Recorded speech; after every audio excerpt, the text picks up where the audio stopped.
자, 목요일 강의 시작하겠습니다. 안녕하세요. 자, 오늘부터 6회 동안 파이널이랑 이제 전범위 한번 보실 건데, 우리 계획표 좀 같이 함께 보실게요. 자, 시험 시간은 50분입니다. 40문항이고요. 40문항. 자, 그리고 교재는 보시다시피 분량이 페이지가 260인데 많은 게 아닙니다. 글자 수를 키웠어요.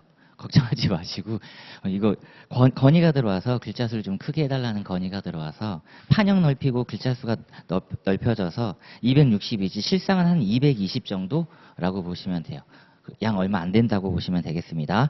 자, 그래서 강의 특징 1번 보시면 5개년 최신 판례 집중 정리, 1차 합격의 견인차인데 거의 고득점인 거죠. 고득점. 그래서 여기서 말씀드리고 싶은 거는 우리 수험생분들이 지금까지 공부를 잘 해오셨으니까 1차의 경우에는 정말 가장 중요합니다.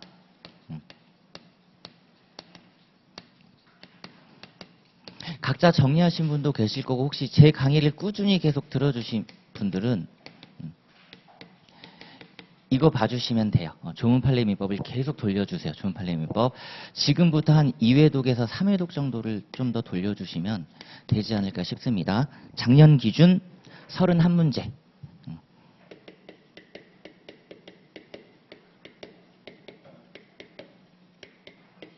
1문항 정도, 30문항에서 31문항 정도가 기출로 다 정리가 됐어요. 되게 행복한 거 아닌가요? 30문제와 31문제 정도가 이거 기출이네 하고 정답이 나왔다라는 겁니다. 정답이. 그래서 이걸 더 많이 돌려주시고, 그리고 나서 이제 두 번째가 최신 판례. 이게 이제 정답 지문을 고르는 거죠. 최신 판례가 정답 지문을 골랐기 때문에 여기 더하기 이제 한 4-5문제가 더 추가된다고 보시면 되고요. 이제 진짜 확실하게 나는 그냥 80점 이상을 받으시겠다. 요거는 지금 담당자분이랑 상의를 했는데 최근에 강의가 너무 많아져가지고 일단 특강은 생각하고 있습니다. 특강은 생각하고 있는데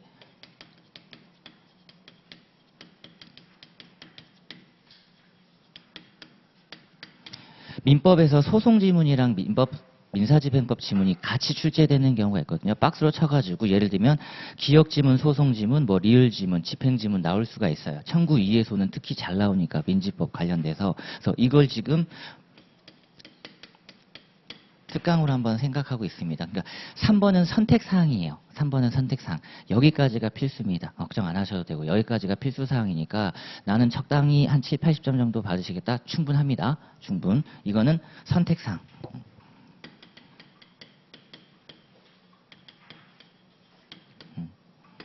안 들어오셔도 되는 거예요. 만약에 특강이 열렸다. 걱정하지 마시고 난 안 들어와야지.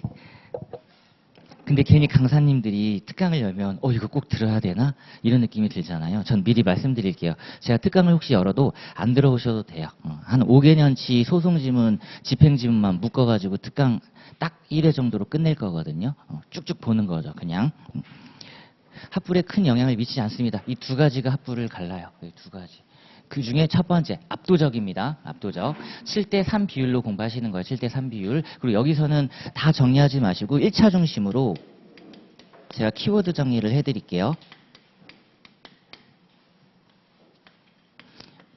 나중에 이제 2차로 가실 때는 이 판례집을 그대로 가져가실 건데 그건 너무 걱정하지 마시고 1차 중심의 키워드 그리고 이제 부분 같이 보는 거죠. 기존 법리 확인. 그리고 새로운 법리, 문장 말하는 겁니다. 그러니까 기존 법리가 확인되면서 이에 더하여 이런 것들이 있어요. 이런 것들을 하나하나 다 짚어드리고 그리고 관련 판례 이렇게 집어드릴게요.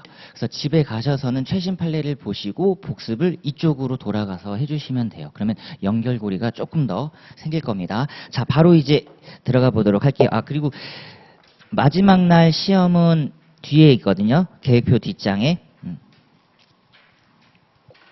자, 올해 마지막 법원행시 1차였죠. 올해 최연소 2차 최종 합격자가 또 제 수업을 요 앞에서 들었습니다. 가장 뿌듯한 거죠. 최연소 합격자가. 그래서 한 3명 정도가 지금 나왔는데 여자, 남자분이 지금 다 걸렸고 그래서 요 마지막 법원행시 1차를 그리고 변호사 시험 올해 거. 그다음에 5개년 최신 판례를 묶어서 사신문항 전범위 모의고사를 상당히 순한 맛으로 내드릴 테니까 오셔서 천천히 풀어보세요. 천천히. 가장 순한 맛. 가불병 이런 거 안 넣어드리고 순수 판례 지문으로 박스형 오지선다로 해드릴 테니까 그냥 확인차 보는 거예요. 여기서 100점 맞는다고 해서 제가 합격시켜드리는 거 아니니까 그냥 시간제에서 마킹까지 하는 연습을 한번 해보시라는 겁니다. 자, 이제 바로 교재로 들어오실게요. 자, 6페이지에 자, 민법의 법원 부분. 자, 별표 하나 넣어주시고 1순위입니다. 제가 말씀드렸던 거 1순위. 이제 관습법 조리 관련돼서 판례 2개지 정도는 이제 생각을 하셔야 되는데 얘는 기출 빈도가 높죠. 그러니까 비법인사는 뒤에서도 공부를 하실 건데 이제 종중 구성원 이건 뒤에 다시 나옵니다. 이미 기출이 됐어요. 기출 먼저 알려드립니다. 종중 구성원 남녀 성년 구별 없이 당연 구성원이 된다. 아직은 조리입니다. 그쵸? 여기도 조리에 지금 머물렀거든요. 그래서 기출 빈도가 자주 나온다고 할 때 조리에서 끝내주시면 상관없는데 이제는 관습법이다 이러면 틀려요. 아, 관습법은 아직 아닙니다. 여전히 조리에 지금 머물고 있는 상태고 더 중요한 표현은 이게 훨씬 더 중요해요. 남녀는 이제 헌법 평등 원칙으로 끝났으니까 성년입니다. 미성년 안 되고요. 두 번째는 요 개념입니다. 당연. 이 당연이란 말이 이따가 보실 건데 어떤 의미를 갖는지 이제 교재를 통해서 확인하실 거예요. 다 잡아먹어요. 다 잡아먹습니다. 자, 시작해 볼게요. 공동상속인들 사이의 협의가 이루어지지 않는 경우 바로 두 번째 제사 주재자를 결정하는 방법입니다. 일단 종전 전원합체 판결을 알아두셔야 되겠죠. 이거 나오면 이제 틀립니다. 자, 두 번째 줄 협의 여기는 깨진 게 아니에요. 협의는 그대로 유지 뒤에 협의가 이루어지지 않는 경우에는 제사 주재자의 지위를 유지할 수 없는 특별한 사정이 있지 않는 한, 자, 망인의 장남, 가로 열고 닫은 부분까지 가겠습니다. 장남이 이미 사망한 경우에는 장손자, 제사주재자가 되고, 공동상속인들 중 아들이 없는 경우에는 망인의 장녀가 제사주재자가 된다. 자, 이제 이게 깨졌다라는 겁니다. 양갈로 2번, 이걸 첫 번째로 준비를 하시는 거예요. 이제는 이거 조리에 부합하지 않는다. 자, 두 번째 줄 보세요. 조리에 부합한다고 보기 어렵다. 만약에 여기서 끊어버리면요. 시험장 들어가셨는데 이제는 관습법에 부합하지 않는다. 이러면 큰일 나죠. 이제는 관습법 부합 X입니다. 조리에 부합한다고 보기 어려워. 관습법 부합한다고 보기 어려워. 시험장 들어가셔서 종중과 관련돼서 제사 주재자 관련해서 상속 파트 딱 넘어갔더니 1번 지문이 이렇게 나옵니다. 종래 장남 어쩌고 하는 거 현재 관습법에 부합하지 않는다. 땡이에요. 조리입니다. 조리. 종래도 관습법이라고 얘기한 바가 없어요. 이것도 여전히 조리법리입니다. 조리법리. 이게 관습법까지 가기는 쉽지 않다라는 겁니다. 왜냐하면 관습법의 개념을 한번 생각해 보면 어떻게 되냐면 사회 구성원들의 법적 확신이에요. 그렇죠? 사회 구성원들의 법적 확신. 근데 지금 요분들의 집단은 어떤 느낌이냐면 부분사회법리가 들어간단 말이에요. 부분사회법리. 그러니까 모든 구성원의 어떤 법적 확신 느낌이 들어오지 않죠. 그래서 조리에 지금 머물렀고, 자, 다음 문장. 공동상속인들 사이에 협의가 이루어지지 않는 경우에 자, 끊고요. 협의는 여전히 유지. 그리고 자, 이 문장. 제사주재자의 지위를 인정할 수 없는 특별한 사정이 있지 않는 한 끊고 여기까진 유지. 예외. 여기까지는 유지. 자, 바뀐 것. 요 부분입니다. 피상속인의 직계 비속 중, 자, 직계 비속 키워드 잡으셔야 되고요. 직계 혈족 중 땡. 직계 혈족 중 땡입니다. 직계 혈족이라면 존비속 말하는 거죠. 존비속. 직계 혈족 중 이렇게 모의고사에 낼 거예요. 다음 주 수요일에. 훅 지나갑니다. 진짜. 직계 혈족 중 이러면 훅 지나가요. 직계 비속 중 남녀 적서 불문하고, 자, 최근 친의 연장자 두 번째 키워드입니다. 최근 친의 연장자, 최근 친의 연장자, 제사주재자로 우선한다고 보는 것이 자, 가장 조리에 부합한다. 여기까지가 우리가 첫 번째로 지금 챙기셔야 되는 문장이고요. 자, 동그라미 1번은 집에서 가볍게 읽으셔도 되고요. 자, 두 번째로 챙기셔야 되는 게 동그라미 2번입니다. 상속 부분에 나올 가능성이 높은 문장. 자, 민법 1008조의 3 제사용 재산이에요. 재사용 재산은 이거 누가 가져간다? 재사주자의 단독 승계권 말하는 겁니다. 재사주자의 단독 승계권. 따라서 뒤에 재사용 재산을 유지 보존하고 그 승계에 관한 법률 관계를 간명하게 처리하기 위하여 일반 상속 재산과 별도로 특별 승계 규정을 두고 있다. 상속의 특례입니다. 상속과는 전혀 다른 제도가 아니에요. 요거 하나만 옆에 살포시 써주실까요?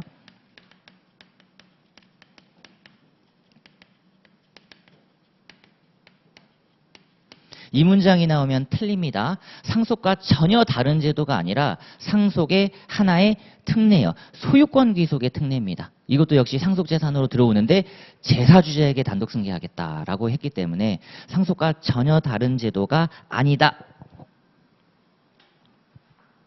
그러니까 상속과 전혀 다른 제도이므로 이러면 틀려요.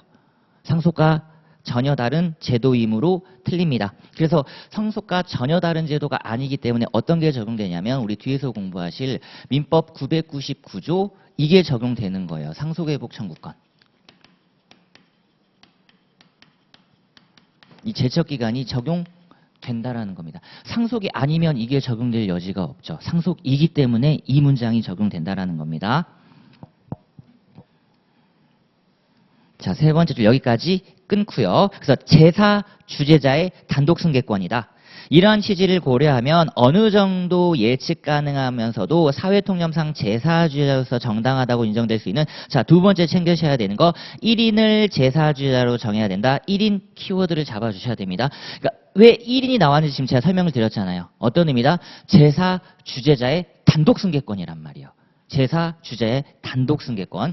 이미 1008조의 3 자체가 단독 승계권 규정이니까 그렇다면 제사주자가 다 가져간다라는 말인데 그러면 이걸 여러 명으로 지금 또 정해두면 오히려 분란을 조장하는 것에 불과하다. 그리고 1008조의 3과 모순된다. 그러니까 1인을 제사주재자로 정하겠다. 뒤의 문장. 특히 공동상속인들이 장래 방법이나 장지 등을 둘러싸고 서로 망인의 유체에 대한 권리를 주장하는 경우 공동의 제사주재자를 인정하는 것은 분쟁 해결에 도움이 되지 않습니다. 1인 또는 공동으로 제사주재자를 정할 수 있다. 땡. 땡입니다. 땡. 1인 공동 X 이렇게 키워드 잡아주시고요. 자, 그리고 오른쪽에 동그라미 3번에서는 자, 이건 가벼운 마음으로 네 번째 줄 연령 밑에 최소한의 객관적 기준으로 삼을 수 있다. 절대적 기준이 아니라요. 그렇죠? 최소한의 객관적 기준이라는 거죠. 연령 키워드 잡으시고 최소한의 객관적 기준입니다. 연령이 절대적이지 않다 이 얘기입니다. 왜냐하면 협의가 있기 때문에 다만 협의가 되지 않았을 때 연령을 최소한의 객관적 기준으로는 삼겠다 이런 거고요. 마저 읽어볼게요. 같은 지위와 조건에 있는 사람들 사이에서는 연장자를 우선하는 것이 우리의 전통 미풍양속에 부합할 뿐만 아니라 실제 장례나 제사에서도 직계비속 중 연장자가 상주나 제사주자를 맡는 것이 우리 문화와 사회 일반 인식에 합치한다는 점에서도 그러하다 끊고 저는 이거 100% 납득합니다. 아버님 돌아가셨을 때 아직 제사주자가 결정되지 않았을 때였어요. 그때 큰누님이랑 어머님이 다 하셨죠. 저는 멀뚱멀뚱 서 있기만 했고 따라서 뒤에 제사주자를 정할 때 같은 근친관계에 있는 직계비속 사이에서 연장자를 우선하는 것에 대해서 우리 사회 전반 인식이 이를 용인하지 않는다고 보기도 어렵기 때문에 피상속인의 직계비속 중 최근 친의 연장자를 제사주자로 우선하는 것은 자 현행법 질서 및 사회 일반 보편적 법인식에 부합합니다. 자 그래서 동그라미 4번도 이제 준비를 하셔야 되는 거예요. 세 번째 문장입니다. 요건 그대로 종전 판례가 유지되고 있는 거예요. 제사주재자 결격사유라고 보면 됩니다. 제사주재자 결격사유. 자, 세 번째 줄 로마자 1번 장기간의 외국 거주 로마자 2번 평소 부모를 학대하거나 모욕 또는 위해를 가하는 행위 로마자 3번 조상 부모에 대한 수호 관리를 하지 않거나 제사를 거부하는 행위 로마자 4번 합리적 이유 없이 부모의 유지 또는 유운에 현저히 반하는 행위 등으로 인하여 정상적으로 제사를 주재할 의사나 능력이 없다고 인정되는 경우뿐만 아니라 피상속인의 명시 추정적 의사 공동상속인들 다수의 의사 생전 생활관계 등을 고려할 때 제사주자가 되는 것이 현저히 부당하다고 볼 수 있는 경우도 포함된다 해서 이렇게 딱 문장을 정리하시는 겁니다. 다시 6페이지부터 양갈로 2번 문장, 동그라미 2번 문장, 동그라미 3번에서 연령 최소한 기준, 그리고 동그라미 4번. 이렇게 정리를 해주시면 돼요. 자, 그리고 한 가지만 더 이제 추가 정리를 합니다. 요 제사주자와 관련돼서 지금 이거는 그대로 유지가 된 거예요. 자, 유체 유골은 여전히 물건인 건 맞습니다. 이것까지 판례가 변경된 건 아니에요. 그러니까 지금 여기부터 시작하는 거잖아요. 유체 유골은 물건인 거 맞다. 그러면 과연 이걸 누가 가져가냐잖아요. 소유권이라고 하는 물건이 나왔으니까 물건이란 뭐다? 물권의 객체란 말이에요. 그렇다면 소유권 객체가 된다라는 건데 이 소유권 객체를 아무에게나 주면 안 되잖아요. 그렇죠? 아무에게나 주면 안 되죠. 그러니까 당연히 이분한테 드리겠다라는 거죠. 자, 이분이 다 가져갑니다. 분묘부터 시작해서 예를 들면 우리가 뒤에서 공부할 건데 분묘기지권이라고 하는 거 있잖아요. 분묘기지권. 그 분묘기지권도 누가 취득한다? 이분이 취득합니다. 왜 이분이 취득하죠? 이분이 분묘의 소유권자니까. 분묘의 소유권자가 분묘기지권을 취득하는 거죠. 요거는 그대로 유지가 되고 있는 거예요. 바뀐 건 어떤 부분이다? 요 부분이 바뀐 겁니다. 그리고 이것도 바뀐 게 아니에요.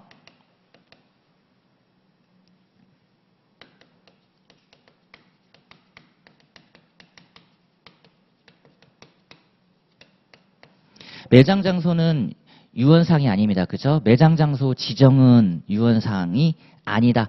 그러니까 우리 피상속인께서 나 고향 땅에 묻어줘 라고 얘기했을 때 그거는 법정 유언사항이 아니에요. 다만 도의적 의무는 있는 거죠. 자식된 도리로서 도의적 의무는 있다 하더라도 그게 뭐다? 법상 의무는 아니고 요것 때문에 지금 결격 사유가 나왔던 겁니다. 부모님의 유지를 받들지 않고 고향 땅에 묻어달라고 했는데 가까운 곳에 묻었단 말이에요. 그러면 중현이가 가까운 곳에 묻었는데 과연 우리 누님들께서 너의 제사죄자 지위 박탈하려고 하겠다? 그 정도까지는 아니라는 겁니다. 그게 바로 동그라미 4번이었던 거예요. 그래서 이건 그대로 유지가 됐고 자 바뀐 게 요 부분이라는 겁니다. 협의 이렇게 이제 정리하시면 돼요.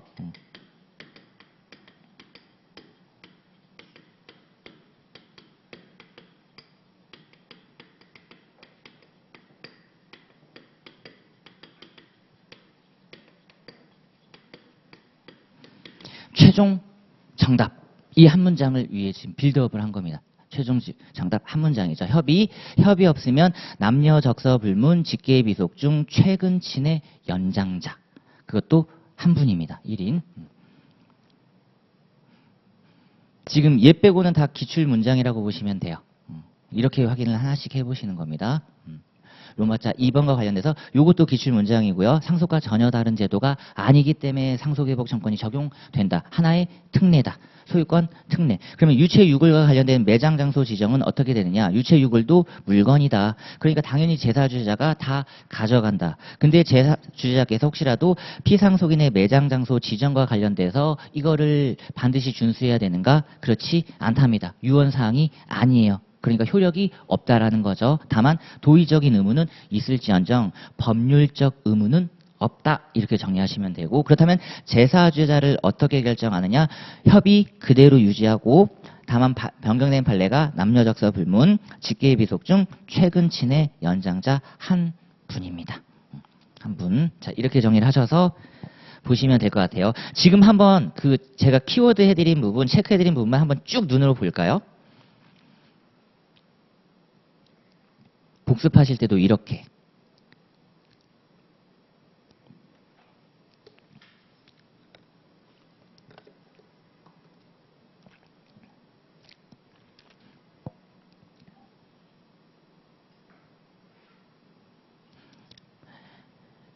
복습하실 때도 이렇게 하시는 걸 추천드립니다. 자, 그리고 이제 넘어가시면 신의성실의 원칙. 이것도 한 지문씩, 두 지문씩 출제가 되죠. 일단 01번 기본 법리부터 확인하겠습니다. 신의칙을 위배로 권리 행사를 부정하기 위한 요건. 자, 밑줄 쳐진 부분만 봐주세요. 상대방에게 신의를 제공하였거나 끊고 객관적으로 보아 상대방이 신의를 가지는 것이 정당한 상태에 이르러야 하고 이와 같은 상대방 신의에 반하여 권리 행사하는 것이 정의관념에 비추어 용인될 수 없는 정도에 이르러야 한다. 따라서 그 반대 해석이죠. 신의를 창출한 바 없거나 신의를 가지는 것이 정당한 상태이지 않을 뿐만 아니라 권리행사가 정의관념에 반하지 않는 경우라면 권리행사를 신의성실 원칙에 반한다고 볼 수 없다. 자, 그리고 02번 별표 한 개 넣어주십니다. 자, 네 번째 줄까지 한번 천천히 읽어보실까요? 고지 의무. 명문의 규정에 있는 건 변론을 하고 신의칙으로 뽑아낼 때.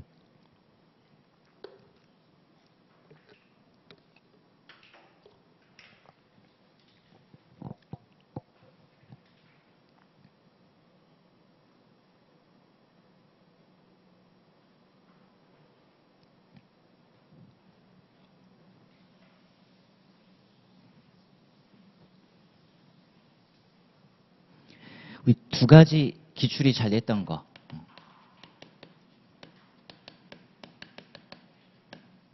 이제 얘는 보시면 되겠죠. 쓰레기 매립장. 두 번째가 공동묘지. 얘네들 고지 의무가 나왔고 요거 기망까지 갔던 사안이었죠. 사기 파트에서 나올란가 아니면 신식으로 나올란가 고지 의무가 있습니다. 이거 하지 않으면 어때요? 기망 들어가요. 기망 들어갑니다. 자, 그리고 최신 판례가 바로 어디서 나왔냐면 자, 밑에서 세 번째 줄 먼저 읽고 첫 번째 줄로 돌아가 볼게요. 자, 고도의 기술이 집약된 제품을 대량으로 생산하는 제조업자. 지금 여기서 나온 거예요. 이런 건 분양계약이기 때문에 일회성으로 끝나잖아요. 근데 지금 여기서 나왔습니다. 그러니까 조금 더 고지 의무가 더 들어와야 되는 거 아니냐, 여기서는. 왜냐하면 한 번으로 끝나는 게 아니기 때문에. 지금 우리네 같은 관계잖아요. 제가 중간중간 혹시라도 뭐 변경된 게 있으면 또 언급을 해주잖아요. 마찬가지라는 겁니다. 첫 번째 줄 보시면 계약의 일방 당사자는 신의성실의 원칙상 상대방에게 계약 효력에 영향을 미치거나 상대방 권리 확보에 위험을 가져올 수 있는 사정 등을 미리 고지할 의무가 있다. 효력, 권리, 확실하게 중요한 거 딱 이렇게 두 가지 얘기하잖아요. 이게 법률 효과니까. 이게 법률 효과니까. 내가 가지고 있는 계약의 효력, 권리, 여기에 위험을 가져올 수 있다는 건 행사를 못한다라는 거죠. 그러므로 미리 고지할 의무가 있으며 이러한 의무는 자, 첫 번째 계약을 체결할 때뿐만 아니라 끊고 계약 체결 시 첫 번째 뒤에 계약 체결 이후 이행하는 과정에서도 당연히 유지됩니다. 두 가지가 지금 나왔죠. 체결 시뿐만 아니라 계약 체결 이후에도 지금 들어왔고요. 특히 다음 언더라인 부분에서 아까 말씀드렸던 고도의 기술이 집약된 제품을 대량으로 생산하는 제조업자이고 상대방이 소비자라면 정보 불균형으로 인한 부작용을 해소하기 위해 제조업자에 대하여 어떻다? 위와 같은 고지 의무 인정할 필요성이 더욱 크다. 제조물 책임 혹시 등등 관련해서 불법행위 일반으로 나올 수도 있는 문장이니까 이 문장은 챙겨가시고 지금 이런 거와 관련돼서요. 규정된 게 이제 요 조문은 한번 확인하시라는 겁니다.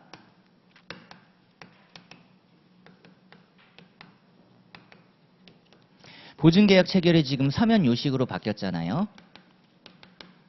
서면 요식. 보증계약 체결이 서면 요식으로 바뀌었고, 그리고 요게 나온다 이제.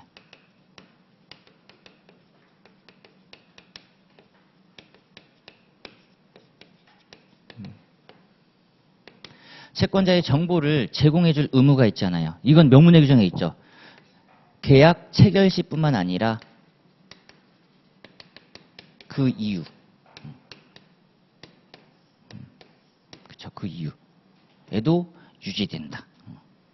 이건 대놓고 명문의 규정에 있습니다. 그러니까 중간중간 계속해서 어떻다? 이분의 상태를 알려줘야 된다라는 겁니다.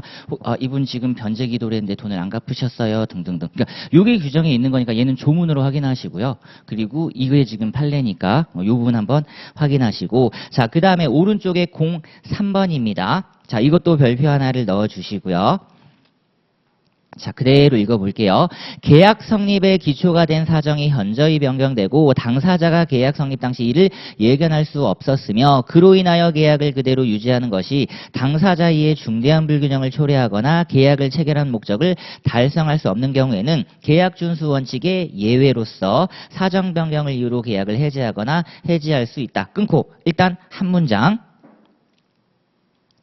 유지, 밑에 보시면 중대불균형 뒤에 목적 달성할 수 없는 경우 사정 변경만으로 바로 해제가 되는 게 아니라 최소한 해제를 할 정도의 상황은 나와야 된다라는 거예요. 목적 달성 못하겠다.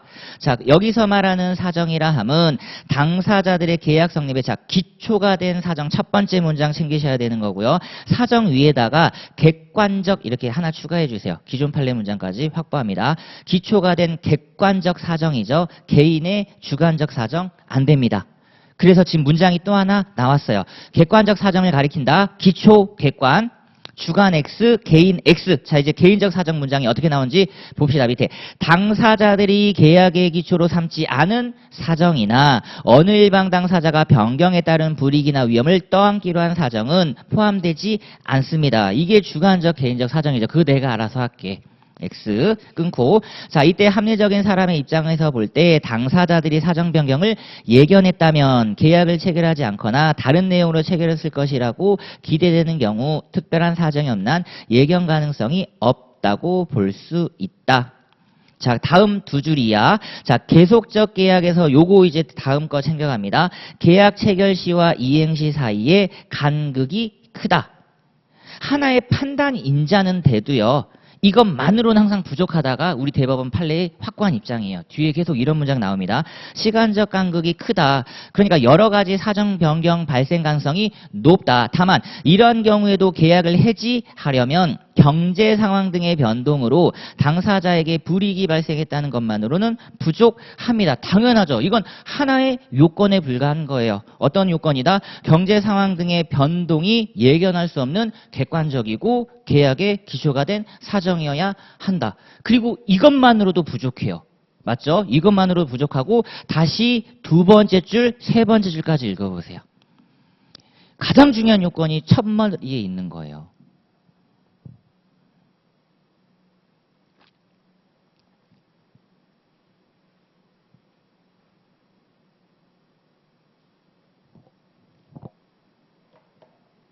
이건 기본기로만 그냥 알아두시면 됩니다.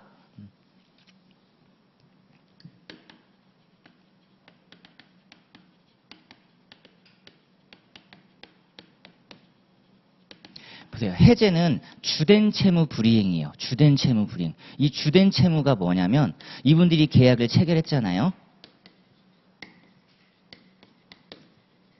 계약의 목적이죠. 이게 목적. 그렇다면 목적이란 과연 뭐냐? 이게 권리죠. 이게 효과죠. 아까 매칭됐던 거 그대로 나왔네요. 지금 계약에 영향을 미친대. 나의 권리가 이상해진대. 그러면 고지 의무가 있다 없다? 당연히 있어야 된다. 앞에서 봤던 문장입니다. 02번에 다시 한번 볼까요? 첫 번째 줄 02번 계약의 효력 밑에 권리 확보의 위험. 이게 목적이니까. 이 목적이 무너지면 안 되잖아요. 그쵸? 목적이 무너지면 안 된다. 따라서 두 번째 줄 다시 읽어보고 4번으로 넘어갑니다. 계약을 그대로 유지하는 것이 당사자의 중대한 불균형을 초래하거나 계약 체결한 목적을 달성할 수 없는 경우 이게 추가돼야 됩니다. 그러니까 법상 없는 해제권을 신칙으로 뽑아냈기 때문에 요건이 엄격해졌다 정도로 정리하시면 되고요. 자, 04번은 불이타로 다 넣어드렸습니다. 다만 이제 1번 기출 빈도가 높은 문장이죠. 강행 규정을 위반한 법률행위를 한 사람이 스스로 무효를 주장하는 것은 어떻다? 세 번째 줄 신의 측에 위배된다고 볼 수 없다. 끊고요. 끊고 다만 이제 이 뒷문장을 준비하십니다. 신의 측을 우선하여 적용할 만한 특별한 사정이 있는 예외적인 경우에는 강행 규정을 위반한 법률행위 무효를 주장하는 것이 신의 측에 위배될 수 있다. 원칙 신의칙 적용 안 할 거지만 예외적으로 신의칙을 우선 적용할 정도의 특별한 사정이 있다면 신의칙 적용해서 신의칙에 위배될 수 있답니다. 그렇다면 이 법리에서 시험에 가장 많이 나오는 것들만 또 집에 가셔서 확인해 주시면 됩니다. 미성년자, 의사무능력자, 단골이죠. 미성년자가 취소권 행사하는 거 신의칙 위반 아니다. 의사무능력자가 무효 주장하는 거 신의칙 위반 아니다. 그리고 국토계획법 토지거래 허가받지 않은 자가 무효 주장하는 거 신의칙 위반 아니다. 그리고 세 번째 증권거래법 투자수익 보장 약정 무효 주장하는 것 신의칙 위반 아니다. 기출빈도 가장 높은 거 지금 이렇게 일단 두 가지는 챙겨주시고요. 그리고 이제 가족법에서 상속 포기 인지 거기에 더하여 이제 2번 브리타로 가봅니다. 자, 노사합의에서 정기상여금, 이걸 키워드로 잡으시면 돼요. 시험장에 들어가셨을 때 노사합의 정기상여금 근로기준법 얘기하는 거거든요. 이분들 강행법규인데 두 번째 줄 보시면 통상임금 산정 기준에서 제외하기로 합의하고 이를 전제로 임금 수준을 정한 경우 근로자 측이 정기상여금을 통상임금에 가산하고 이를 토대로 자 추가적인 법정수당 지급을 구하고 있다라는 겁니다. 이 경우 사용자에게 새로운 재정적 부담을 지워 중대한 경영상의 어려움을 초래하거나 기업 존립 위태롭게 하는 것은 정의 형평관념에 비추어 신식의 현저히 반할 수 있다. 신식 적용 예외 판례 하나 여기 있고요.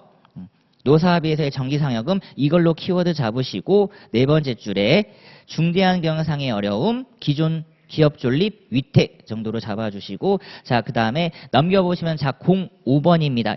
2번 문장을 먼저 한번 확인 부탁드립니다. 2번. 이미 기출이 됐어요. 2번.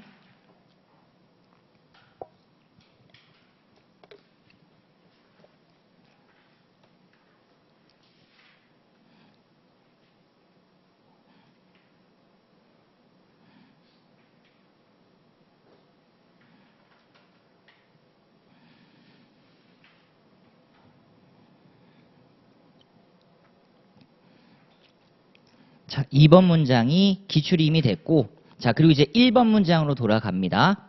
전통적인 기출 문장이죠. 권리 행사가 주관적하나 오직 상대방에게 고통을 주고 손해를 입히려는 데 있을 뿐 이를 행사하는 사람에겐 이익이 없고 끊고 명문의 규정에 없지만 판례가 주관적 요건을 요구하고 있다 정도 끊고 객관적으로 사회 질서에 위반된다고 볼 수 있으면 그 권리 행사는 권리 남용으로 허용되지 아니하고 이때 권리 행사가 상대방에게 고통이나 손해를 주기 위한 것이라는 주관적인 요건은 명문의 규정에 없기 때문에 이걸 증명하기가 쉽지 않단 말이에요. 따라서 권리자의 정당한 이익을 결한 권리 행사로 보이는 자 객관적 사정들을 모아서 추인 키워드를 이렇게 잡으시면 되겠습니다.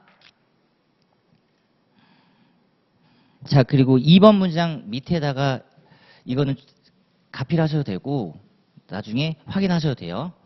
관련 문제 이게 더 중요하죠, 사실은.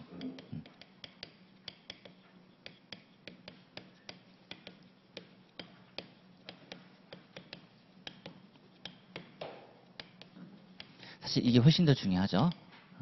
자, 권리남용으로 판결이 확정됐습니다. 권리남용 판결 확정.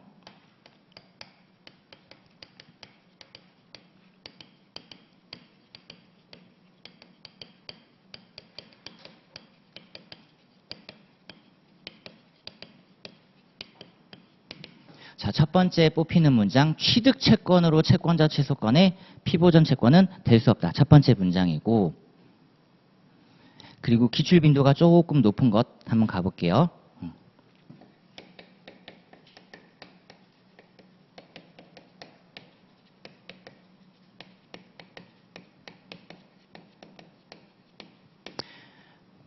정의관념에 명백하답니다. 이거 도저히 수입 못하겠대요. 이때 우리는 불법행위가 들어오죠. 작년 기출이었던 것 같아요. 이 문장은. 그러니까 무조건 불법행위가 되는 게 아니에요. 편집 판결이 떨어졌다 해서 권리남용 판결이 떨어졌다 해서 무조건 불법행위가 아니라 항상 요건이 추가돼야 된다는 겁니다. 정의관념에 명백 이런 말이 나와야 돼요. 무조건 불법행위가 된다는 게 아니라 불법행위가 될 정도의 상황이 있어야 된다. 있어야 된다. 자, 그리고 자, 요게 이제 민지법 이야기입니다. 그 판결로 아직 집행이 되기 전이잖아요. 그죠? 집행되기 전이니까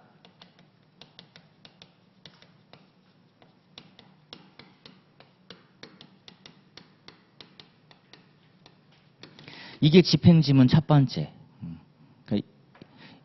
혹시라도 이게 정답을 가르면 민지법에서 공부를 하실 수도 있으니까 집행 전 단계에서는 어떻다? 청구해소 제기할 수 있답니다. 청구해소.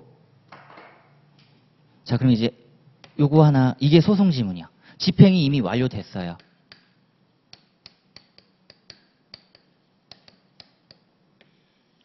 집행이 이미 완료됐으니까 청구예소는 더 이상 제기할 수가 없죠. 그러니까 얘는 어떻다?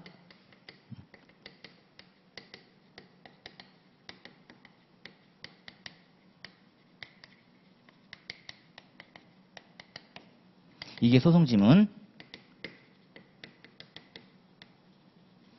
재심으로 기존 판결을 취소해서 기판력을 배제하지 않는 한 어떻다? 부당이득은 아니다.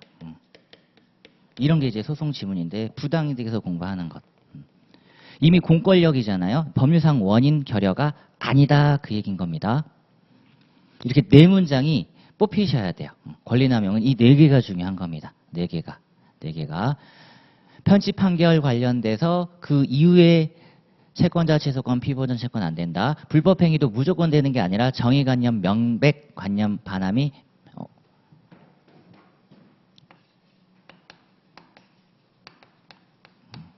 정의관념, 반함이 명백. 앞에서 봤던 그 문장이에요. 도저히 이거 수인하기 어렵다. 그러면 어떻다? 불법행위 들어가고 집행전이라면 청구예소로 해결하겠다. 집행을 배제하겠다. 그리고 집행이 이미 완료되면 이건 어쩔 수 없다. 재심으로 기존 판결을 취소해서 기판력을 배제하지 않는 한 부당이득은 아니다. 그래서 로마자 2번이랑 로마자 4번이 항상 비교군으로 잘 나오는 겁니다. 비교군. 여기까지는 보세요. 민법, 민지법, 민사, 소송법 이렇게 지문들이 하나씩 들어가 있는 거죠. 근데 이게 박스로 나오면 이제 우리는 골라야 되니까 그래서 그 문장 한번 잘 확인을 부탁드리고요. 네. 자, 그리고 이제 11페이지에 자연인 부분 가겠습니다. 자, 의사능력 관련돼서 최신 판례 문장이 또 하나 나왔거든요. 그래서 01번 별표 하나 넣어주시고 다음 설명 중 옳은 것은 그른 것은 이렇게 대비를 해볼게요. 자, 1번입니다. 의사능력은 일단 뭐가 없다? 명문의 규정이 없습니다. 두 번째 줄 정신적 능력지능을 말하며 의사무능력을 이유로 법률행위 무효를 주장하는 측은 그에 대하여 증명책임을 부담한다. 자, 끊고 요 문장에 갖는 의미 세 번째를 다시 의사무능력을 이유로 법률행위 무효 주장자가 의사무능력을 증명해야 돼요. 맞죠? 어떻게 증명해? 제가 이미 의사무능력인데 그쵸? 저에게 주장 능력이 있을까요? 저한테 증명 능력이 있을까요? 없다 이거지. 그러니까 이 문장에 가는 의미는 요건사실론이라고 하는 주장 증명 책임의 당연한 문장인데 그래서 우리가 공부했던 이거 증명 곤란 구제를 위해서 형식, 획일, 법정화 시켜버렸잖아요. 그게 바로 제한능력자 제도였던 거죠. 여기부터 시작된 거예요. 제한능력자 제도가 과연 왜 존재하는가? 의사무능력이랑 구별이 쉽지 않다. 그리고 증명은 더더욱 곤란하다. 근데 이건 증명이 되게 쉽죠? 형식, 획일, 법정으로 되어 있으니까. 따라서 세 번째 줄, 이 문장은 당연한 겁니다. 무효주장자가 증명 책임을 부담한다. 당연한 이야기. 그럼 이제 의사능력이 과연 어떤 건지 유무 판단 기준이 나와야 돼서 자, 네 번째 줄 갑니다. 의사능력 유무는 구체적인 법률행위와 관련하여 자, 두 번째 개별적 판단. 주장, 증명, 개별 판단. 그리고 칠판 다시 한번 봐보세요. 확실하게 반대 형상이죠. 형식, 획일, 법정. 얘는 일률적이다 그 얘기인 거예요. 근데 의사능력 유무는요. 개별적이다 이런 거지. 사람마다 다르니까. 얼마나 힘들겠어요. 뒤에 판단해야 하고 특히 어떤 법률행위가 일상적인 의미만을 이해해서는 알기 어려운 특별한 법률적 의미나 효과가 부여되어 있는 경우 자, 의사능력이 인정되기 위해서는 자, 두 가지가 필요합니다. 행위의 일상적인 의미 키워드 하나 잡으시고요. 뿐만 아니라 자, 법률적인 의미나 효과에 대해서도 이해해야 한다. 행위의 의미뿐만 아니라 뒤까지 가셔야 됩니다. 법률적인 의미나 효과에 대해서도 이해할 수 있어야 된다. 행위의 일상적인 의미뿐만 아니라 이랬습니다. 둘 단 거죠. A and B입니다. 둘 단 거예요. 뿐만 아니라는 A also B예요. not A but B도 아니고 A or B도 아닙니다. 뿐만 아니라 둘 다. 둘 다. 자, 그리고 2번은 복습하실 때 한번 보시면 되겠고 자, 02번도 별표 들어가겠습니다. 자, 태아를 피보험자로 하는 상해보험 계약의 효력. 자, 유효합니다. 1번. 상해보험 계약을 체결할 때 약관 또는 보험자와 보험계약자의 개별 약정으로 태아를 상해보험의 피보험자로 할 수 있다. 상법상 상해보험 계약 체결에서 태아의 피보험자 적격이 명시적으로 금지되어 있지 않다. 자, 임보험인 상해보험에서 피보험자는 보험사고 객체에 해당하여 그 신체가 보험 목적이 되는 자로서 보호받아야 할 대상을 의미한다. 자, 끊고 여기까지 한 문장입니다. 아직 모체 내에 있잖아요. 그럼에도 어떻다? 임보험에서의 보험사고 객체가 가능합니다. 이유인 즉슨 자 여기네요. 헌법상 생명권의 주체의 키워드를 딱 잡아주시면 되겠습니다. 헌법 시간에 공부를 하셨죠? 헌법상 생명권의 주체, 기본권 중에 기본권, 선언적인 권리 이렇게 공부를 하셨을 거고 배하는 X다 이렇게 공부를 하셨을 겁니다. 배하는 X. 자, 뒤에 형성 중인 신체도 그 자체로 보호해야 할 법익이 존재하고 보호의 필요성도 본질적으로 사람과 다르지 않다는 점에서 보험 보호의 대상이 될 수 있다. 따라서 상해를 입었다면 이는 보험기간 중 발생한 보험사고에 해당합니다. 그러니까 이런 건 다시 첫 번째를 보세요. 약관 또는 개별 약정으로 가능했던 거고 우리 민법은 개별적 보호주의를 규정하고 있잖아요. 그러니까 당연히 놓치시면 안 된다라는 겁니다. 불법행위, 상속, 유증, 그리고 인지. 특히 얘는 조심, 객체. 객체. 불법행위, 상속, 유증, 인지입니다. 여기랑 비교 들어가셔야 되는 거. 판례가 얘는 안 된다 그랬고요. 그쵸, 얘는 안 된다 그랬고. 그리고 얘는 정지조건설이었습니다. 반드시 출생이 꼭 필요해요. 출생이 꼭 필요하다. 거기에 더하여 바로 요런 것. 보험 계약. 그러니까 굳이 이런 걸 인정할 실익이 없고요. 증여를 인정할 실익이 없고 제3자를 위한 계약 이런 걸로 체결해버리면 되는 거고. 그래서 1번 잘 알아두시고 자 넘어가시면 이제 요거 확인합니다. 2번 약관이나 개별 약정으로 출생 전 상태인 태아의 신체에 대한 상해를 보험의 담보범위에 포함하는 것은 또 어디다? 민법 103조 공서양속에도 반하지 않습니다. 103조로 준비하시는 거 하나. 자연인에 관한 설명 중 옳은 것은 그른 것은 1번 하나 이렇게 두 가지. 따라서 계약자의 원칙상 태아를 피보험자로 하는 상해보험 계약은 유효하고 여기까지만 딱 끊어주세요. 뒷문장이 잘렸으니까. 여기까지만 딱 끊어주시고 자 그다음에 03번 별표입니다. 03번 별표. 자 작년에 이미 나왔거든요. 그래서 자 1번이 이제 확인을 하고 우리 2번으로 한번 가볼게요. 자 1번입니다. 두 번째 줄 가사 비송 사건이다. 뒤에 가정법원이 당사자의 주장에 구애받지 않고 후견적 입장에서 한목적적으로 결정할 수 있다. 가사 비송 사건이라는 의미는 소송 사건으로 처리되지 않는다. 그러면 이걸 누가 결정하느냐? 법원이 한목적적으로 결정하겠다. 그럼 가사 비송이기 때문에 후견적 입장이 강해진다. 이런 얘기입니다. 자, 따라서 다음 밑줄 한정 후견 개시를 청구한 사건에서 끊고 한정후견 개시를 청구했다라는 건 사무처리 능력이 부족하다고 들어온 거죠. 의사의 감정 결과 등에 비추어 성년후견 개시 요건을 충족했다라는 말은 사무처리 능력이 지속 결여예요. 부족이 아니라 결여라고 판단했습니다. 그리고 본인도 성년후견 개시를 희망한다면 끊고 가장 중요한 문장이죠. 성년후견 떨어뜨릴 때 어떻다? 본인의 의사를 고려한다. 그겁니다. 본인의 의사를 고려한다는 문장 이렇게 녹아들어가 있는 거고요. 법원이 성년후견 개시할 수 있고 끊고 반대로 성년후견 개시를 청구합니다. 즉 지속결여라고 생각해서 들어왔는데 어떻다? 한정후견 개시할 수 있답니다.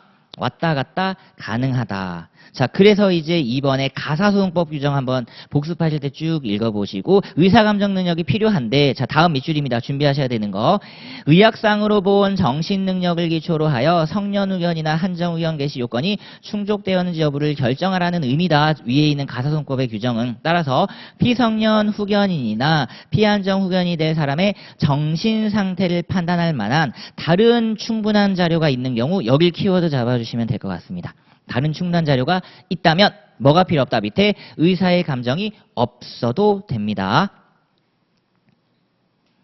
딱 바꿔내기 좋죠. 다른 충분한 자료가 있다 하더라도 가산소송법의 규정상 이렇게 딱 얘기를 해주죠. 의사의 감정이 없다면 성년 후견이나 한정 후견 개시할 수 없다. 흔들리시면 안 됩니다. 하나의 참고 자료에 불과한 거지. 법원 판단이 더 강하다. 법원의 후견적 입장이 더 강하다. 이렇게 기억해 주시고, 자, 그러면 13페이지 24년 최신 판례 1순위입니다. 1번 문장. 별표 한 개 넣어주시고요. 1순위. 요거 한번 찬찬히 읽어보실까요? 본문 1번.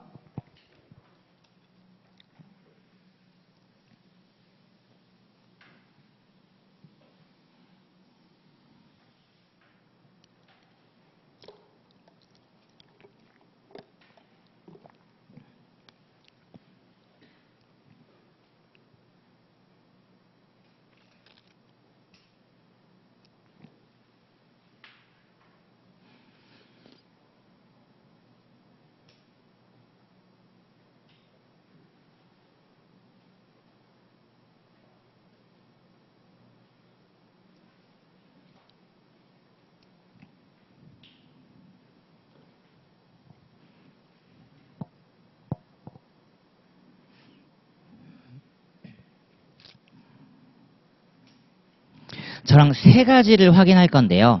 일단 첫 번째 줄 위임 유사 관계, 이거는 기존 법리니까 세 번째 줄까지는 통과, 끊고요. 자, 첫 번째로 확인하셔야 되는 거, 다만 이러한 민법 규정은 임의 규정이므로, 자, 법인의 자치법규인 정관, 첫 번째죠. 얘는 뭐다? 자치법규입니다. 정관은 계약이 아니에요. 자치법규 정관은 계약이 아닙니다. 그래서 얘는 무슨 해석을 하셔야 된다? 법규 해석입니다. 법규 해석. 법률행위 해석이 아니라는 거예요. 그래서 갖고 계신 교재에서 확인하시면 다수결 원칙 이런 거 말도 안 된다라는 거죠. 법률행위 해석을 통해서 어떻다? 정관에 규정되어 있는 내용과 전혀 다른 해석론을 내어놓을 수 없다라는 거예요. 무조건 얘는 정관 변경 가야 된다라는 거야. 정관 변경. 그러니까 얘가 갖는 힘인 거죠. 힘. 그러면 이 법규 해석이니까 이것 자체 위반이면요. 그냥 바로 해임 가겠다 이 얘기를 지금 하고 싶은 거죠. 이 얘기를. 자, 이제 포커스 잡습니다.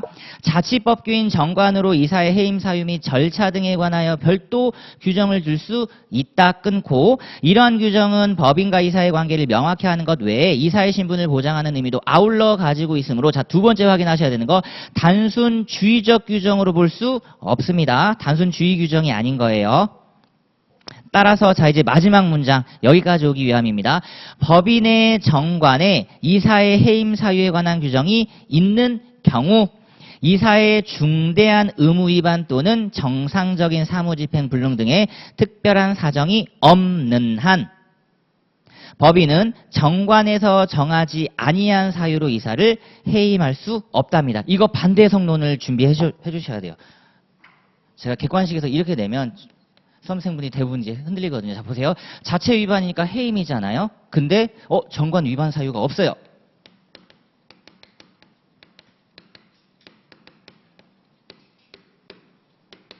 이걸 준비하시라는 겁니다. 노란색. 자, 이제 이 문장 다시 찾아가 볼까요? 자, 밑에서 세 번째 줄 다시 찾아가 볼게요. 이사의 중대한 의무 위반 또는 정상적인 사무집행 불능, 여기에 키워드를 빡 잡아주십니다. 얘는 정관 불문 당연히 해임 사유죠. 당연히 해임 사유. 이사의 중대한 의무 위반 또는 정상적인 사무집행 불능, 의무 위반. 그것도 그냥 의무 위반이 아니랍니다. 그리고 뒤에 보시면 정상적인 사무집행 불능.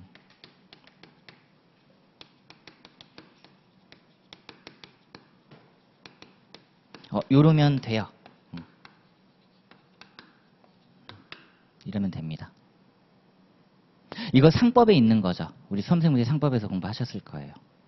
그치, 상법은 특별법이니까. 일단 민법의 자치규범을 보장해 주지만 민법에 해임 사유가 없다 하더라도 그럼 민법은 임의 규정이니까 민법 규정은 날라갔죠. 그럼 이제 어떤 규정 남아있어요? 요 규정 남아있죠. 그래서 손해배상 책임 등을 지는 상법 저기 언저리쯤에 우리 수험생분들이 공부하셨을 거예요. 399조 이하 라인부터 한번 천천히 확인해 보시면 됩니다. 이게 있다라는 거죠. 자, 보세요. 다시 정관 위반 사유가 없어요. 그럼 당연히 해임 못해요. 해임 못해요. 근데 예외적으로 어떻다? 이사의 중대한 의무 위반이라든지 정상적인 사무집행 불능의 경우에는 해임이 가능하다. 그래서 상법 시간 때 경영 판단 원칙 이런 거 같이 한번 공부하셨을 겁니다. 이 문장은 시험장 가셔서 조심하셔야 돼요. 자, 이제 다시 한번 읽어보겠습니다. 법인의 정관의 이사의 해임 사유에 관한 규정이 있는 경우 밑에 줄 먼저 볼게요. 정관에서 정하지 아니한 사유로 이사를 해임할 수 없다. 지금 이걸 먼저 봤습니다. 맞죠? 정관 위반 사유가 없다. 원칙 해임 안 됩니다. 원칙 해임 안 돼요. 자, 그럼 다시 위에 줄. 이사의 중대한 의무 위반 또는 정상적인 사무집행 불능 등의 특별한 사정이 없는 이상이니까 정관 규정 불문하고 이사의 중대한 의무 위반이라든지 정상적인 사무집행 불능이라면 당연 해임 사유가 됩니다. 자, 그리고 2번. 과연 이에 더하여 음형 부분으로 정의합니다. 법인이 정관에서 이사의 해임 사유를 정한 경우 해임 사유가 발생하였다는 요건 외에 이로 인하여 법인과 이사 사이에 신뢰관계가 더 이상 유지되기 어려울 정도에 이르렀다는 요건이 추가로 충족되어야 하는가? 그럴 필요 없다죠. 그러니까 이게 갖는 힘이에요. 자치법규가 갖는 힘입니다. 얘가 갖는 힘. 법규 해석 그 자체인데 여기에 추가 요건이 필요해요? 필요 없는 거죠. 추가 요건 필요 없습니다. 즉 신뢰관계 파괴라고 하는 추가 요건은 필요 없어요. 왜냐? 신뢰관계 파괴로 갈 거면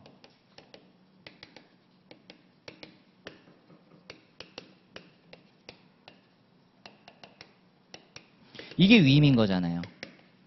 맞죠? 신뢰관계 파괴로 언제든지 해임할 수 있다? 그게 위임이죠. 근데 지금 이 위임 규정을 날렸잖아요. 이거 임의 규정으로 봐서 우린 이거 적용 안 시키겠다. 어떤 걸로 적용하겠다? 우리는 이걸로 가겠다. 정관으로 가겠다. 정관으로. 근데 정관으로 정해놨는데 이 요건 하나를 또 추가해버리면 정관을 둔 의미가 전혀 없죠. 전혀 없습니다. 자, 읽어보겠습니다. 밑에. 법인의 자치법규인 정관 보세요. 정확하죠. 진짜 표현이 정확합니다. 정관을 존중할 필요성은 법인이 정관에서 정하지 아니한 사유로 이사를 해임하는 경우뿐만 아니라 법인이 정관에서 정한 사유로 이사를 해임하는 경우에도 요구되며 법인이 정관에서 이사의 해임 사유와 절차를 정하였고 그 해임 사유가 실제로 발생하였다면 자 실제로 발생 잡아주시고 법인은 이를 이유로 정관에서 정한 절차에 따라 이사를 해임할 수 있다. 끊고 여기까지인 겁니다.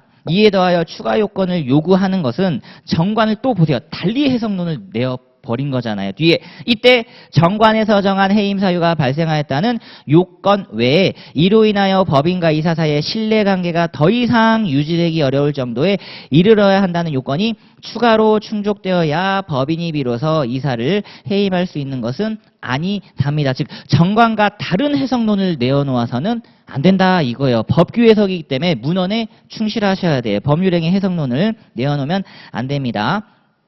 따라서 뒤에 해임 사유의 유형이나 내용에 따라서는 그 해임 사유 자체에 이미 법인과 이사 사이의 신뢰관계 파탄이 당연히 전제되어 있거나 그 해임 사유 발생 여부를 판단하는 과정에서 이를 고려하는 것이 적절한 경우도 있으나 이 경우에도 궁극적으로 해임 사유에 관한 조항 자체를 정확하게 나왔네요. 뒤에 해석 적용함으로써 해임 사유 발생 여부를 판단하면 충분하다 끊고 여기까지예요. 정관조항 자체 해석이잖아요. 문헌 해석이죠. 법규 해석입니다. 위에 요 네 글자만 써주실까요? 법규 해석입니다. 법규 해석. 정관조항 자체를 해석 적용한다라는 말은 뭐다? 법률 해석인 거예요. 법규 해석. 법규 해석. 자, 그리고 23년 최신 판례 대판 요거는 복습할 때 한번 읽어보시면 되겠습니다. 38조 관련된 것, 단체 설립의 자유, 그거 제한, 아마 헌법과 관련돼서 한번 공부를 하셨을 것 같고요. 자, 그 다음에 오른쪽에 이제 종중 부분이거든요. 자, 01번 자 별표하시고, 권리 능력 관련된 거죠. 자, 비법인 사단이 타인에게 명칭 사용 금지를 구할 수 있는가? 그렇다. 그러려면 이분들에게도 인격권 주체부터 시작해서 성명권 이런 걸 가져야 되잖아요. 당연히 보장이 됩니다. 첫 번째 줄 인격권 주체 되고요. 즉 자연인을 전제로 하는 건 안 되지만 생명권 이런 건 안 되지만 인격권 이런 건 됩니다. 그리고 자신의 명칭이 타인에 의해 함부로 사용되지 않도록 보호받을 수 있다. 성명권 이렇게 생각하시면 되죠. 당연히 됩니다. 또한 비법인 사단의 명칭이 지리적 명칭이나 보편적 성질을 가리키는 용어 등 일반적인 단어로 이루어졌다 하더라도 특정 비법인 사단이 그 명칭을 상당 기간 사용하여 활동에 옴으로써 그 명칭이 해당 비법인 사단을 표상하는 것으로 널리 알려졌다면 비법인 사단은 그 명칭에 관한 권리를 인정받을 수 있다. 그래서 항상 침해됐을 때 첫 번째 구제수단, 이게 사후구제수단이죠. 금전배상이라든지 뒤에 명예회복의 처분.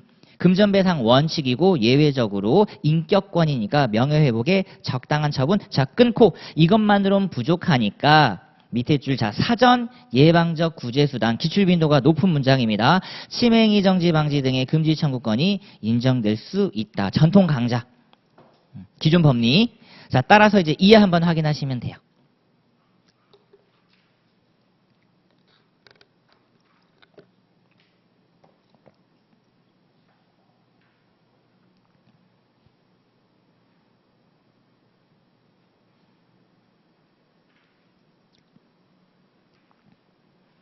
이거 헌법에서 기본권 주체로 혹시 대법원 판례 함께 학습하셨을 수도 있습니다. 아니라면 여기서 그냥 봐두시면 되는 거예요. 밑에서 두 번째 줄, 자, 비법인 사단은 자신의 명칭을 사용하여 권리를 침해한 타인을 상대로 명칭 사용 금지를 청구할 수 있고, 자, 그 다음에 02번으로 갑니다. 종중 나왔고요. 공동선조의 분묘수와 제사 그리고 종원상호 사이의 친목도모 등을 목적으로 하는 자연 발생적 성립하는 종족 집단체로서 자 끊고 자연 발생적입니다. 인위적인 조직 X. 자 끊고 자 그리고 종중이 규약이나 관습에 따라 선출된 자 대표자 나왔고요. 대표자 키워드 잡고 등에 의하여 대표되는 정도로 조직을 갖추고 지속적인 활동 조직 지속적인 활동 키워드 잡으시고요. 그렇다면 비법인 사단으로서 단체성이 인정된다. 이건 2차에서도 필요한 문장입니다. 1차는 당연하거니와. 자, 이와 같은 종중의 성격과 법적 성질에 비추어 보면 종중에 대한 가급적 그 독자성과 자율성을 존중해 주는 것이 바람직하고 끊고 이게 부분사회 법리라는 거잖아요. 부분사회 법리. 따라서 원칙적으로 종중규약은 그것이 종원이 가지는 고유하고 기본적인 권리의 본질적인 내용을 침해하는 등 종중본질이나 설립 목적에 크게 위배되지 않는 한 그 유효성을 인정하여야 한다. 자 그리고 03번입니다. 종중유사단체 얘네들은 인위적인 조직체죠. 따라서 1번은 뒤에서 또 나올 문장이니까 넘어가시고 자 요거 2번 판례입니다. 별표 하나를 걸어주시고요. 2번. 자 이게 소송지문. 자 확인하겠습니다.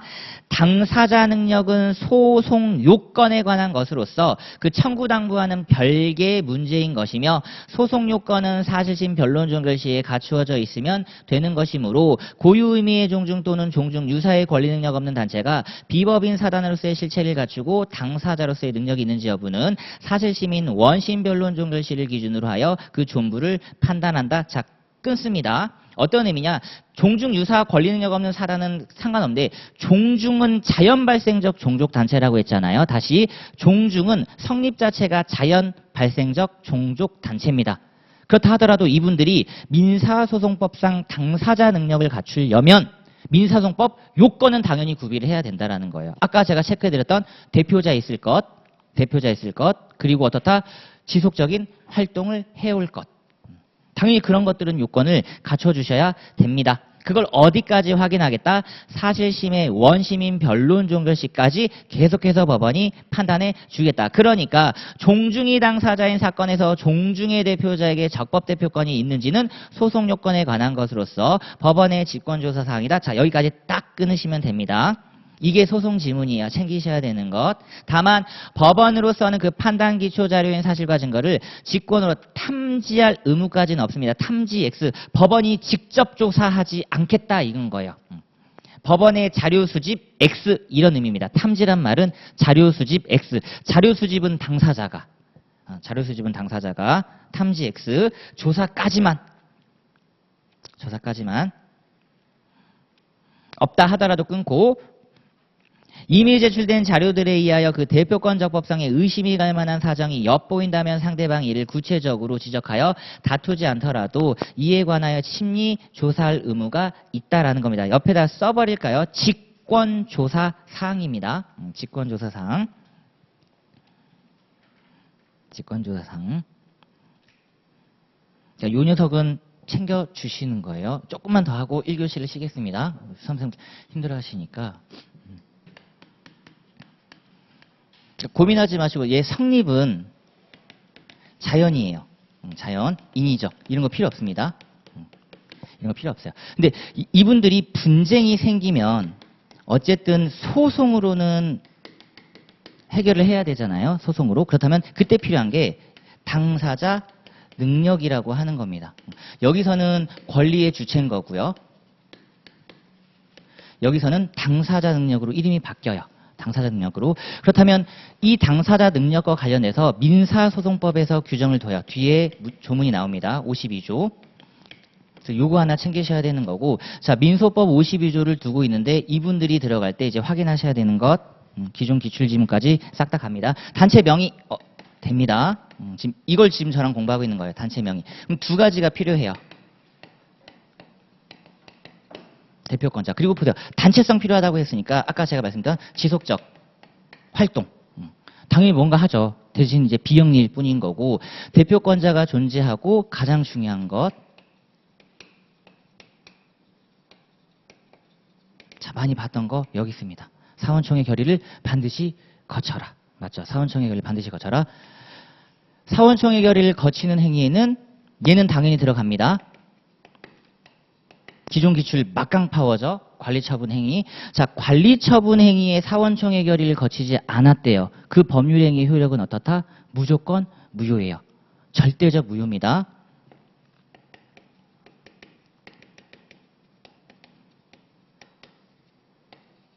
표현대리도 안 나와요.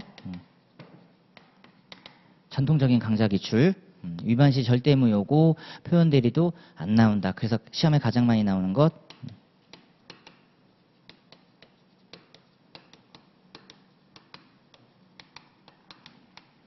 작년에도 여기서 기출 정답이었죠. 여기서 정답이었어요. 여기서. 힘들게 공부 이런 거 다 해갔는데 딱 여기서 정답을 갈라버리니까 허무하죠.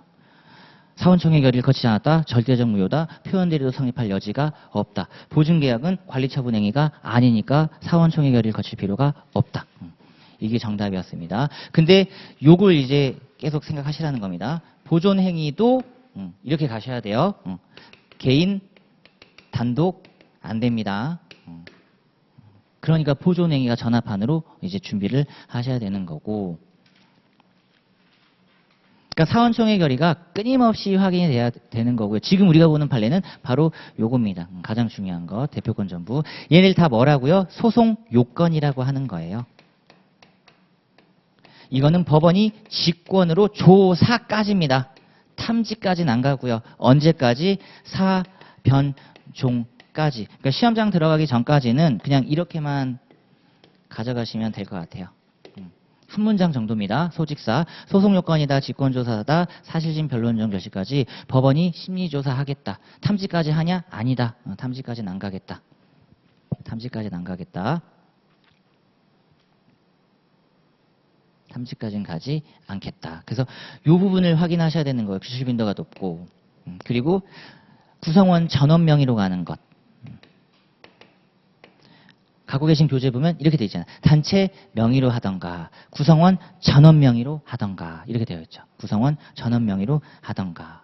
설령 보존행위라 하더라도 개인은 단독으로 할 수 없다. 이렇게 되어 있고. 관리처분행위와 관련돼서 사원총회 결의를 거치지 않았다면 절대 무효, 표현대리 성립 안함, 얘는 강행 규정. 여기까지가 극빈출을 자랑하는 문장이었습니다. 여기까지가 압도적이죠. 압도적. 작년 정답도 여기였어요. 작년 정답도. 자, 그리고 3번만 보고 잠깐 쉬겠습니다. 3번. 자, 종중유사 권리 능력 없는 사단은 반드시 총회를 열어 성문화된 규약을 만들고 정식의 조직 체계를 갖춰야만 비로소 단체로서 성립하는 것이 아니라 실질적으로 공동 목적을 달성하기 위하여 공동 재산을 형성하고 이를 주도하는 사람을 중심으로 대표자 느낌이 나오죠. 계속적, 지속성, 대표자, 지속성. 활동해왔다면 어떻다? 단체로서의 실제가 있다. 그러니까 자 이제 잘 보세요. 어떠한 단체가 고유 의미 종중이 아니라 종중 유사 권리 능력 없는 사단을 표방하면서 그 단체의 권리가 기속돼야 한다고 주장하는 경우 우선 권리 기속의 근거가 되는 법률행위나 사실관계 등이 발생할 당시에 끊고 종중 유사 단체가 성립하여 존재하는 사실을 증명하여야 한다. 어떤 걸 얘기하고 있죠? 당사자의 존재잖아요. 존재. 법률행위 이전 단계죠. 법률행위 성립 요소. 기본기 물어봤습니다.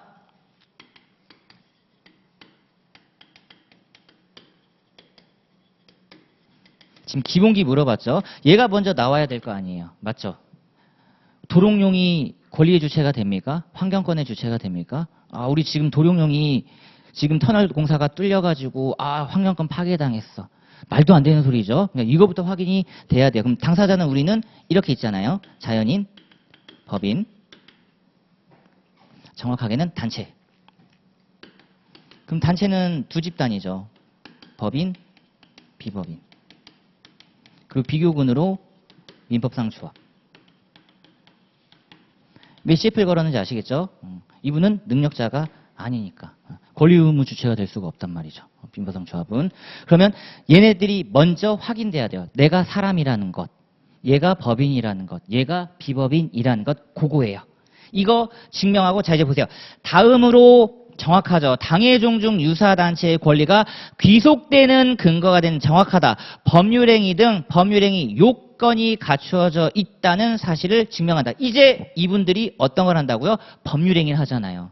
법률행위의 유효 성립 요건이 이제 갖추어져야 된다라는 거죠. 즉 당사자로서 권리 능력이 있고 의사 능력 있고 행위 능력 있고 목적의 확정 가능 적법 타당 의사표시 일치 이거 그때 검토하라는 겁니다. 순차적 성립 유효 이 얘기를 지금 하고 있어요. 이 문장은 교수님들이 지금 눈여겨볼 겁니다. 우리 법률행위는 2단계로 가잖아요. 성립이 효력에 선행한다 이 얘기입니다. 착오는 어디예요? 착오는 여기죠. 착오는 일단 성립하고 착오 취소 이렇게 가는 거예요. 그래서 복습하실 때 이 문장을 천천히 음미하셔야 됩니다. 종중유사단체가 성립하여 존재하는 사실 끊고 그래야 다음 법률행위의 요건 효력 따져보겠다 이 얘기를 하고 있는 겁니다. 당사자도 아닌데 법률행위 뭐하러 따져봐요. 그쵸? 도롱뇽의 구매행위 말도 안 되는 소리 하고 있죠. 말도 안 되는 소리. 자 그리고 잠깐 쉬었다가 04번부터 다시 보도록 하겠습니다.